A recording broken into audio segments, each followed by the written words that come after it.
प्रिय विद्यार्थियों, दिग्विजयनाथ स्नातकोत्तर महाविद्यालय गोरखपुर उत्तर प्रदेश महाविद्यालय में अध्ययनरत विद्यार्थियों हेतु कॉलेज द्वारा अपने स्तर पर एक आर्थिक सहायता हेतु आवेदन पत्र आमंत्रित कर रहा है।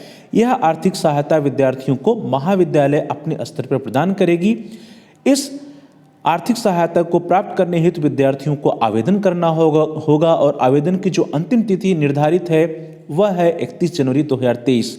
इस वीडियो में हम चर्चा करेंगे कि विद्यार्थी को आवेदन कैसे करना है, आवेदन फॉर्म कहाँ मिलेगा, आवेदन करने के लिए उसकी अर्हता क्या है, वे कौन से विद्यार्थी जो इसके लिए अर्ह हैं, कौन से विद्यार्थी जो पात्र हैं, आप अपना आवेदन कैसे करेंगे, कहाँ जमा करेंगे, कब तक कैसे उसको फिलअप करेंगे, इसके बारे में हम सभी लोग इस वीडियो में चर्चा करेंगे।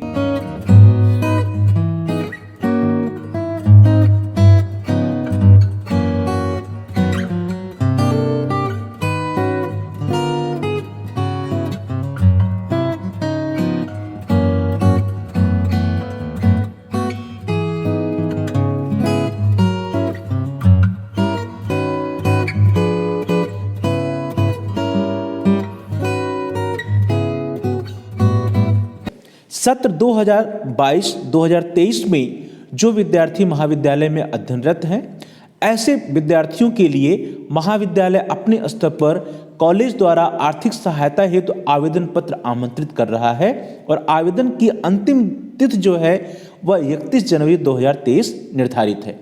अब हम आपको बताएंगे कि आपको आवेदन पत्र कहाँ पर प्राप्त हो पाएगा। आपका जो ऑफिशियल व्हाट्सएप ग्रुप है उसमें भी आपको आवेदन पत्र और नोटिस भेजी गई होगी और साथ ही साथ यदि आप महाविद्यालय के वेबसाइट को ओपन करते हैं तो आप गूगल पे जाइए और आप डालिए dnpgcollege.edu.in। जब आप गूगल पे अपने महाविद्यालय की वेबसाइट को डालेंगे तो आपके सामने यह पेज खुलकर आएगा और इस पेज को जब आप स्क्रॉल कीजिएगा तो आपको देखिए नीचे व्हाट्स न्यू दिखेगा। नीचे आपको देखिए यहाँ पे व्हाट्स न्यू दिख रहा है, इसमें नोटिसेज दिख रहे हैं और नोटिसेज में आपको यहाँ देखिए आर्थिक सहायता हेतु आवेदन करने की अंतिम तिथि 31 जनवरी 2023 दिखाई दे रही है, जो कि 5 जनवरी 2023 को अपलोड हुई है।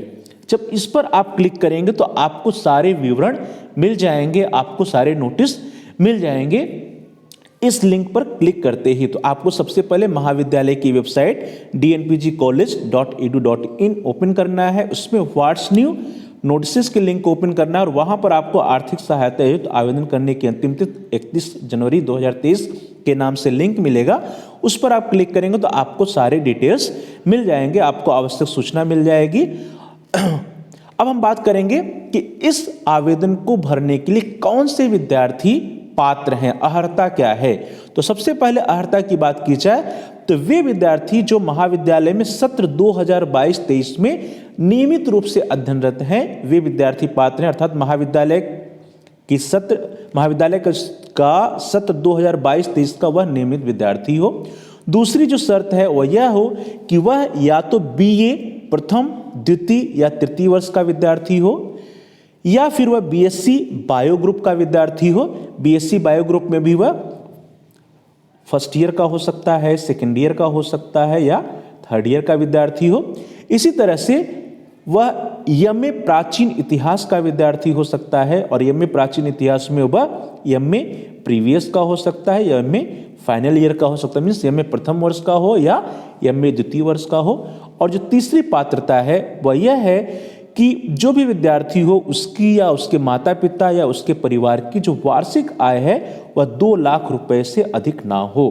तो इस तरह से यह स्पष्ट हो गया कि महाविद्यालय के वे विद्यार्थी जो महाविद्यालय में सत्र 2022-23 में नियमित रूप से अध्ययनरत हैं, रेगुलर स्टूडेंट्स हैं, वे इसके लिए अर्ह है, ये फॉर्म भर सकते हैं। लेकिन वहाँ पे एक शर्त है कि सिर्फ और सिर्फ BA प्रथम, द्वितीय, तृतीय वर्ष के विद्यार्थी इस फॉर्म को भर सकते हैं या BSc बायो ग्रुप के प्रथम, द्वितीय, तृतीय वर्ष के विद्यार्थी इस फॉर्म को भर सकते हैं या MA प्राचीन इतिहास के विद्यार्थी इस फॉर्म को भर सकते हैं। और तीसरी शर्त भी है कि उसके परिवार की जो वार्षिक आय है वह 2 लाख रुपए से अधिक नहीं होनी चाहिए। तो ये पात्रता है और जैसा मैंने आपको बताया कि आपको फॉर्म कहाँ मिल जाएगा, आप कॉलेज की वेबसाइट को ओपन करेंगे, वहाँ पे आपको नोटिसेज में, वार्षिक नोटिसेज में आर्थिक सहायता हेतु तो आवेदन करने की अंतिम तिथि 31 जून 2023 के नाम से लिंक मिलेगा।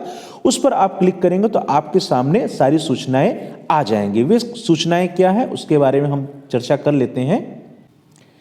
जैसे ही आप उस लिंक को क्लिक करेंगे तो आपके सामने नोटिस 2022-23 का यह आपको दिखाई देगा। इसमें देखिए लिखा हुआ है आवश्यक सूचना, तिथि है दिनांक 5 जनवरी 2023, दिग्विजयनाथ स्नातकोत्तर महाविद्यालय गोरखपुर। आवश्यक सूचना में क्या लिखा है देखिए, महाविद्यालय के BA BSc बायो ग्रुप एवं MA प्राचीन इतिहास के समस्त विद्यार्थियों को सूचित किया जाता है कि सत्र 2022-23 में आर्थिक सहायता हेतु अध्ययनरत छात्रों से आवेदन पत्र आमंत्रित किया जा रहा है। यहाँ पर यह ध्यान देने वाली बात है कि BA BSc बायो ग्रुप और MA प्राचीन इतिहास के विद्यार्थियों से ही आवेदन पत्र आमंत्रित किए जा रहे हैं। BA प्रथम, द्वितीय और तृतीय वर्ष के विद्यार्थी, इस तरह BSc बायो ग्रुप के प्रथम, द्वितीय और तृतीय वर्ष के विद्यार्थी और MA प्राचीन इतिहास के प्रथम और द्वितीय वर्ष के विद्यार्थी ही इस फॉर्म को भरेंगे। वे ही इस फॉर्म को भरने के लिए अहर हैं। तो ऐसे विद्यार्थी जो BA प्रथम, द्वितीय, तृतीय वर्ष में हो या BSc बायो ग्रुप के विद्यार्थी हो या फिर वे जो है MA प्राचीन इतिहास के प्रीवियस के विद्यार्थी हो या फाइनल के विद्यार्थी हो, वे इस फॉर्म को भर सकते हैं, आवेदन पत्र भर सकते हैं। ऐसे विद्यार्थी जिनके माता पिता या अभिभावक या परिवार की कुल वार्षिक आय रुपया 2 लाख से अधिक नहीं है, वे आवेदन करने के लिए अहर हैं। देखिए यहाँ पे अहर्ता की बात की गई है कि कौन अहर है। इन कोर्सेज के वे विद्यार्थी जिनके माता पिता या अभिभावक या परिवार की कुल वार्षिक आय 2 लाख रुपए से अधिक नहीं है, वे विद्यार्थी इस फॉर्म को भरने के लिए अहर हैं, एलिजिबल हैं, पात्र हैं। और आर्थिक सहायता हेतु आवेदन करने की जो अंतिम तिथि निर्धारित है वह है 31 जनवरी 2023। तो 31 जनवरी 2023 के पूर्व आपको अपना आवेदन पत्र जमा कर देना है। एक और बात कि इसमें विद्यार्थियों का जो चयन किया जाएगा, विद्यार्थियों का चयन इंटरव्यू या साक्षात्कार के माध्यम से किया जाएगा। अर्थात जो विद्यार्थी आवेदन करेंगे उन विद्यार्थियों का एक साक्षात्कार होगा और उसके आधार पर विद्यार्थियों का चयन आर्थिक सहायता हेतु किया जाएगा। आवेदन पत्र महाविद्यालय की वेबसाइट www.dnpgcollege.edu.in पर उपलब्ध है। अब आगे हम बात करते हैं कि आप अपने आवेदन को जमा कहाँ करेंगे। महाविद्यालय के वे विद्यार्थी जो इस आवेदन को करने के लिए अहर हैं, अहर विद्यार्थी अंतिम तिथि के पूर्व अपना आवेदन पत्र संलग्न प्रारूप में, मीन्स जो फॉर्मेट दिया गया है उस पर भर के समस्त संलग्नकों के साथ जमा कर देंगे। वे विद्यार्थी जो पूर्वी परिसर में पढ़ते हैं या कला संकाय के विद्यार्थी हैं, वे डॉक्टर रविंद्र कुमार सर के पास जो भूगोल विभाग में प्राध्यापक हैं उनके पास जमा करेंगे। और वे विद्यार्थी जो पश्चिमी परिसर या विज्ञान संकाय के हैं अर्थात BSc बायो ग्रुप के विद्यार्थी, वे श्री हिमांशु यादव की सर के पास जो जंतु विज्ञान विभाग के प्राध्यापक हैं उनके पास अपना आवेदन पत्र जमा करेंगे, सबमिट करेंगे। तो यह स्पष्ट हो गया कि वे विद्यार्थी जो अहर हैं वे 31 जनवरी 2023 के पूर्व अपना आवेदन फॉर्म कंप्लीट करके उसका जो आवेदन पत्र है उसको समस्त संलग्नकों के साथ कला संकाय या पूर्वी परिसर के विद्यार्थी डॉक्टर रविंद्र कुमार सर भूगोल विभाग के पास तथा विज्ञान संकाय या पश्चिमी परिसर के विद्यार्थी श्री हिमांशु यादव जंतु विज्ञान विभाग के सर के पास जमा कर देंगे। अब बात करते हैं कि आपको आवेदन कैसे करना है, आवेदन जो पत्र है उसमें क्या भरना है। तो सबसे पहले आप देखिए आवेदन पत्र में एक तो सबसे पहले आपको अपनी एक पासपोर्ट आकार की रंगीन स्वप्रमाणित फोटो चस्पा करना है, मीन्स आपको फोटो लगाना है कलर और उस पर अपना साइन कर देना है, स्वप्रमाणित कर देना है। फिर विद्यार्थी का नाम, आप अपना नाम स्पष्ट अक्षरों में लिखिए, हिंदी या अंग्रेजी में। यदि आप अंग्रेजी में लिखते हैं तो आप कैपिटल लेटर में लिखिए। सेकंड पे है कक्षा या पाठ्यक्रम का नाम, तो आप जिस क्लास में अध्ययनरत हैं BA BSc MA उसका नाम लिखिए और किस ईयर में है, प्रथम वर्ष या द्वितीय वर्ष या तृतीय वर्ष में है उसको लिख दीजिए आप तीसरे नंबर में। चौथे नंबर में देखिए लिखा है माता का नाम, तो चौथे नंबर पर पिता का नाम, तो अपने पिताजी का नाम साफ और स्पष्ट शब्दों में लिखिए। पांचवें पर है माताजी का नाम, तो अपने माताजी का नाम स्पष्ट शब्दों में लिखिए। छठवें पे आपको जेंडर मेंशन करना है कि आप बालक हैं या बालिका हैं या महिला हैं या पुरुष हैं। 7वें में है जन्म तिथि, आपको अपनी डेट ऑफ बर्थ भर देनी है। 8वें पर है धर्म, मीन्स आप किस रिलीजन से हैं, हिंदू हैं, इस्लाम है, जो है पारसी हैं, जो भी हो आपका उसको आप मेंशन कर दीजिए। 9वां है सामाजिक वर्ग, अर्थात आप जनरल कैटेगरी में आते हैं, सामान्य श्रेणी में हैं, अन्य पिछड़ा वर्ग में है, ओबीसी में है, अनुसूचित जात में है, अनुसूचित जनजात में है या अल्पसंख्यक वर्ग से है, जो भी है आप 9वें नंबर पे भरिए।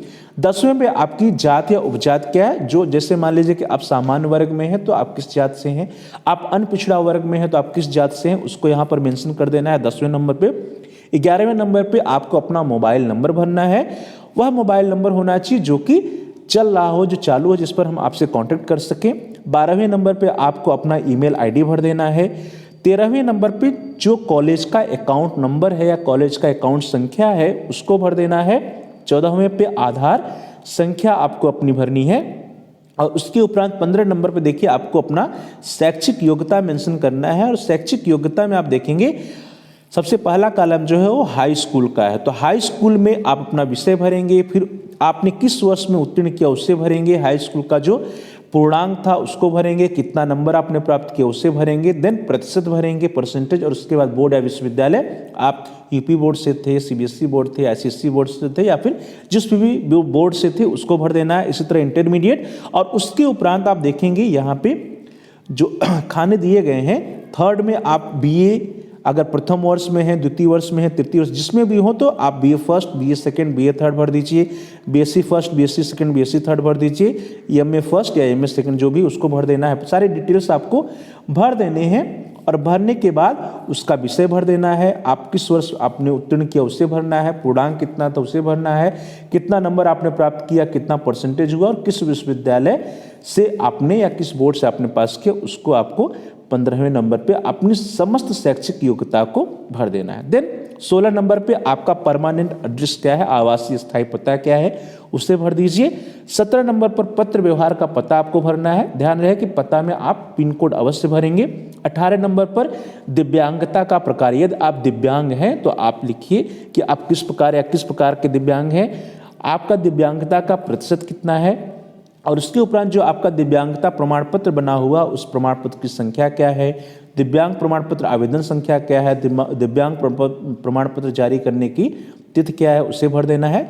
फिर 19 नंबर पर चलेंगे तो आपकी जात या उपजात क्या है, अर्थात आप सामान्य हैं, ओबीसी हैं, अन्य पिछड़ा वर्ग से या अनुसूचित जात के हैं, अनुसूचित जनजात के हैं, ओबीसी हैं तो किस जात के हैं, एससी हैं तो किस जात के हैं, एसटी हैं तो किस जात के, वो सारी डिटेल्स जो आपके जात प्रमाण पत्र पर दी हुई होती है उसको भरना है।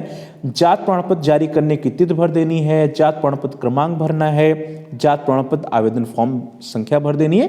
ये सारी डिटेल्स आपके जात प्रमाण पत्र पर होती है।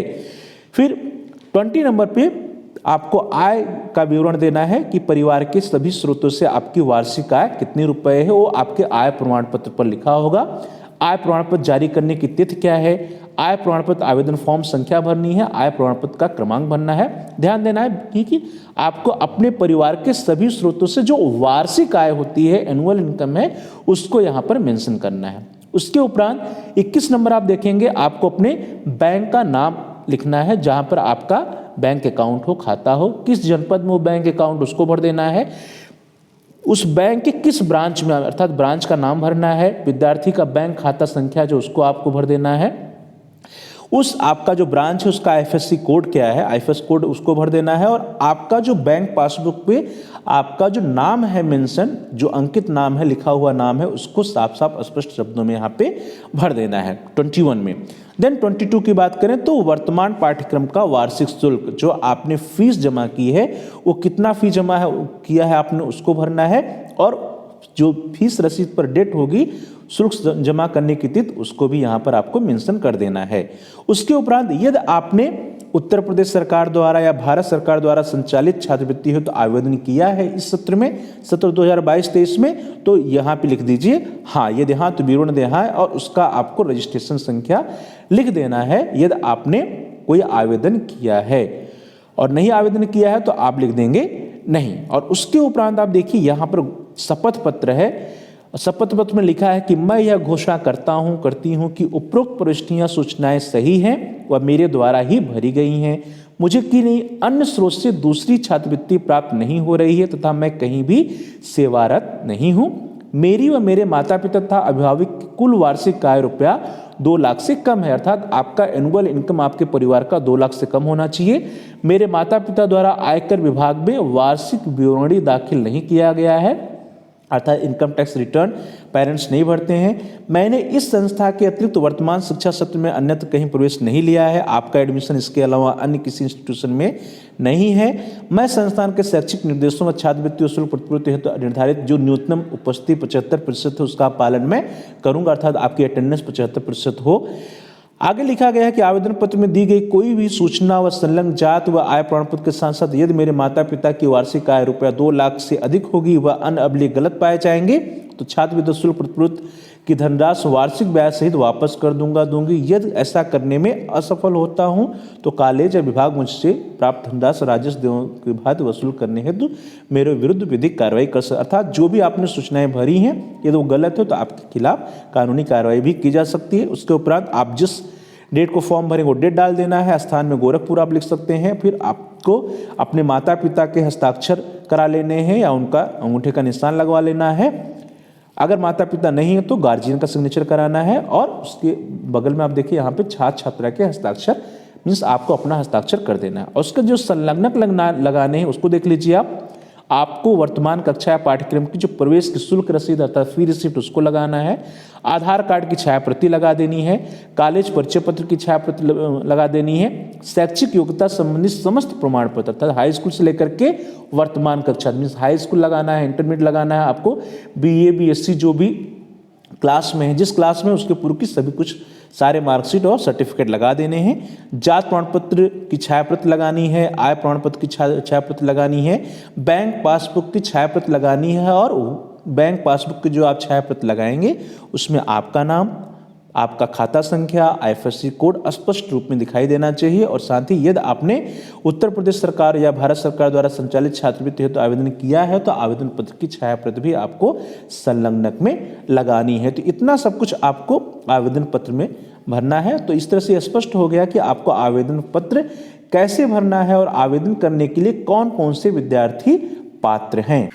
तो प्रिय विद्यार्थियों, इस तरह से दिग्विजयनाथ स्नातकोत्तर महाविद्यालय गोरखपुर उत्तर प्रदेश द्वारा जो आर्थिक सहायता है तो आवेदन पत्र आमंत्रित है। उसकी अंतिम तिथि 31 जनवरी 2023 है। उसके पूर्व आप अपने आवेदन को भर के जो मैंने आपको बताया कि आपको कहाँ पर जमा करना है आप वहाँ पे जमा कर दीजिए। आप सभी को मैंने आपको बताया कि यदि आप पूर्वी परिसर में अध्ययनरत या कला संकाय में हैं तो आपको डॉक्टर रविंद्र कुमार सर के पास जमा कर देना है फॉर्म को।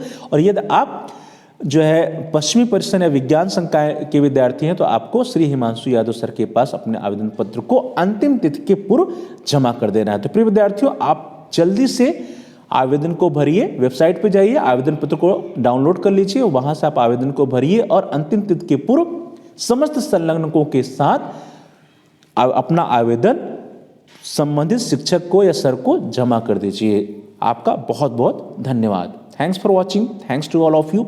Please like, share and comments on the video. Also subscribe the channel and press the bell icon all. और इस वीडियो को आप अधिक से अधिक अपने फ्रेंड सर्किल में शेयर कीजिए जिससे कि वे भी इस आवेदन पत्र को जो आर्थिक सहायता हेतु आवेदन पत्र दिग्विजयनाथ स्नातकोत्तर महाविद्यालय द्वारा निकाली गई है, आमंत्रित की गई है, उसको अधिक से अधिक विद्यार्थी भर सके। आप सभी का बहुत बहुत धन्यवाद।